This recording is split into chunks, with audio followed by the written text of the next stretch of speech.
Hello and welcome back to the 12th season of the Automation Beam Championship. In this round it's the 1960s, so you literally have nothing else to do except taking psychedelic drugs, protesting about the Vietnam War and having children. But seeing none of the three things mentioned above are a way of making money, your family probably rides around in something sad from Eastern Europe, or worse, British Leyland. Your street smells like two-stroke oil and the seats of your sadness mobile are made from the worst tweed you've ever touched. The interior of your car consists of one dial and 25 ashtrays. Your house is brown, your life is brown, and you need help. But anyway, for some reason, the worst cars in the history of the world, which are cheap family cars from the 60s, are some of the best looking. We all know style is more important than functionality, and this is what the designers of these cars were actually doing, making them look good instead of just making them work. So that is your job too. Use your weirdest fixtures, open all the cans of off-color paint with names like Faraway Cactus or Yellow from China number 3. You want weird, we want cute, and we most of all want entirely useful. Useless. It's the 60s after all, but that last point is pointed towards the engineers. Have fun looking at these absolutely horribly slow cars driving around your screens for a while. The first car is made by Baseworks and it is called the Kamaka Destiny 1200 wagon. For the first time in my life, there is a car that is called the 1200, which actually has a 1200cc engine. It has 4 cylinders and 42 horsepower, which is very sad, almost as sad as the 28.1 second 0 to 60 miles an hour time. But as Jeremy Clarkson once said, looking good is more important than looking where you're going. That's probably why it did score the first place in the aesthetics competition. Next is the Belgiab Union manufacturing Roche Birmingham 1000. Again, the name and the displacement are linked, which is amazing. This elegant looking VW Arteon avant la lettre takes more time getting to 60 miles an hour than the man driving it spends working, probably. It also has a 3-speed manual, which is hilarious to me. And you're now looking at the third fastest car this round. The Mota Auto Cricket 65 is a real speed machine. The Go Fast stripe on the flank, the 1.4 litre monstrous engine with 50 horsepower and the weight that doesn't even tip 800 kilograms on the scales. What a monster on the road. I especially like the 5-inch rims and the 25-inch wheels. This is the EB Design Lebel Vaporetto S, the car with the coolest name in this round.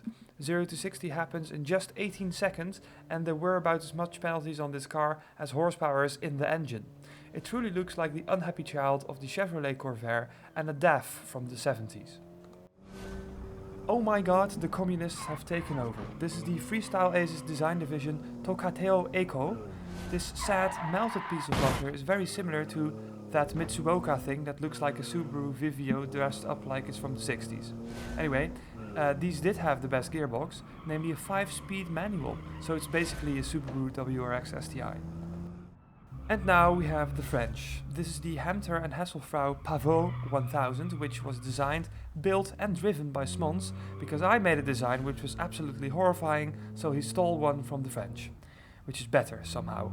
Anyway, it has 37 horsepower, which is sad, but at least it is light and cheap, like a baguette.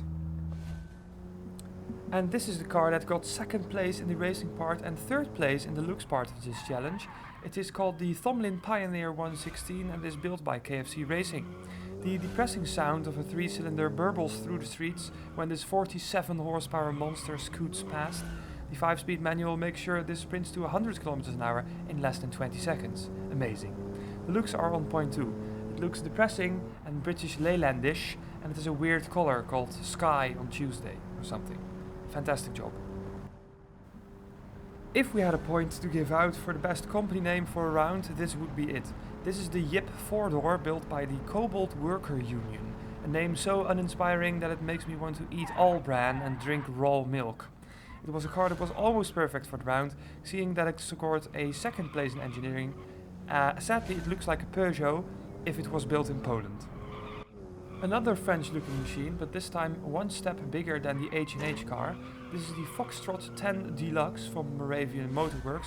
Not only was this the best engineered car of the round, it is also the second best looking. The French have always had a way with their 60s cars and they weren't even horrible then. I also want a yellow car with red interior, by the way. The Mergia Cars Auto Beam team has built the Saguaro The Wa, a car with a name that eludes me. Apart from the name, it is not bad at all. A third place in engineering, part of the deal, and not that bad scores of the rest of the rounds as well. It does, however, look like a quite sad box, but then again, that was the point. For some reason, Team Van has made it back again with their 36th van, called the Van 36. This looks like a throwback to one of their earlier vans. The turquoise hippie van is back once again. The scores aren't bad, especially for a van. It is a massive amount of 56 horsepower and a 5-speed manual, so it's basically a race car.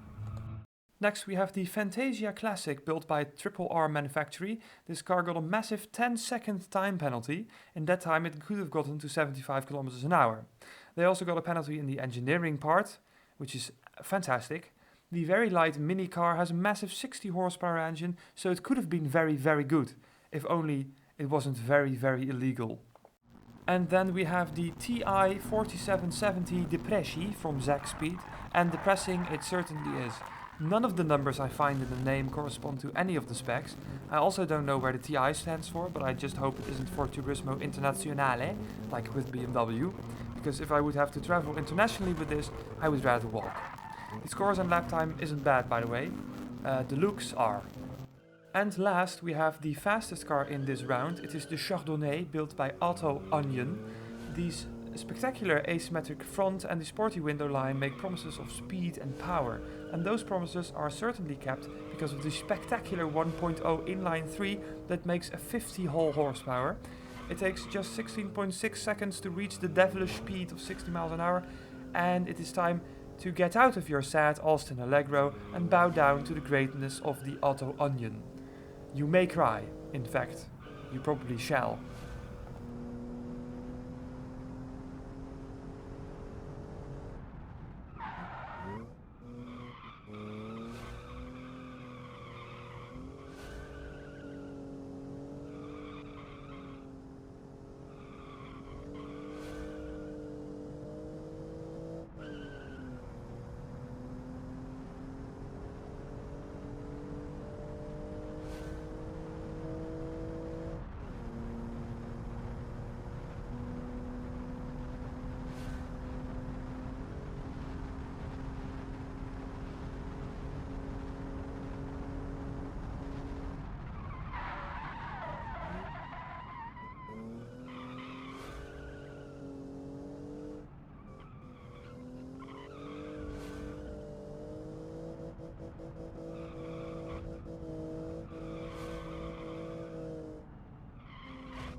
Now, naturally, the standings in the championship are the same right now as the results of round 1, as it is round 1. This means that I will just be doing the championship standings, which then, of course, are the same as these round results. We'll start with the automation rating. The car that was engineered the best was the one from Moravian Motorworks, who are therefore in first place. Second is for the Cobalt Worker Union, and third, for some miraculous reason, is for Mergia Cars Auto Beam team. Fourth is for Baseworks, and the top 5 is closed by Freestyle Aces Design Division in 5th place. KFC Racing is in 6th place engineering-wise, followed by Auto Onion in 7th. Hammersmith and Harrods are in 8th place, and 9th is for Zack Speed. Closing the gates to top 10ville is Team Van in 10th place. And last in this round in engineering was EBD Design. They got 1 point and they end up in 14th place. And then we have the Drivers' Championship standings / round results for this first round of Season 12. Stig for Auto Onion has reached first place, followed by Clark from KFC Racing in second. Third is for Z-Wolf for the Motor Auto. Seal is fourth for Moravian Motorworks. And for the Cobalt Worker Union, we have Deltas in 5th place. In sixth is Unusual Infuriation for Zack Speed, followed by Speeding Red for Fad. Smons is in 8th for Hammerstein and Faust.com, and John Vanway has driven his hippie bus to 9th place. Last in the top 10 is Bilo for Beljap, and slowest driver in this round was Gallium for Subin, whose car we have not seen. And now it's designer time. First place is for RLS swapped RX-7 for Baseworks, second is for Citacephon for Moravian Motorworks, and third for Frederick Lenius for KFC Racing. Etienne Benoit was in 4th place for EB Design, and I, which wasn't me but a combination of Smons and Renault, has scored 5th place for Horse and Horse. From 6th to 10th, we have Mikon for Cobalt, Bilo for Beljab, Alex for Triple R, John Vanway for Team Van, and Hangman Official for Fad. The ugliest car was also the fastest, built by Stig for Auto Onion, another reason for crying. Then, the Constructors' Championship standings. Moravian Motorworks is in 1st place right now with a grand total of 46 points. 6 points behind them is KFC Racing, who are followed closely by Cobalt Worker Union with just 3 points less at 37. 2 points behind them in 4th is Wasteworks, followed by Auto Onion in 5th place with 29 points. 6th place is occupied by Half Price and Half Wit, who are just 1 point in front of Fad in 7th place. The Mota Auto is in 8th, just 1 point in front of Mergia Cars in 9th place, and the last in the top 10 is Team Van together with Zack Speed. Then we have Beljab in 12th place and a double last place for EB Design and Triple R Manufactory, who both have 16 points, which is not bad at all for a last place finish. Now we have this amazing graph which shows you which percentage of points was scored in which category of the challenge, sorted per team. So have a little look at your big rod of information. Now, this is the end of this round's result video. Next time you can enjoy some horrible American minivans driving around the track, so look forward to that. My name is Daan and I'm always late with the voiceovers. Nev is the leader and he is always late with the penalties. And then we have the fantastic host team who are always late with checking cars, making rounds and other general tasks. We are sponsored by nobody except our desire of having the best online championship €0 can buy. And we will see you all next time.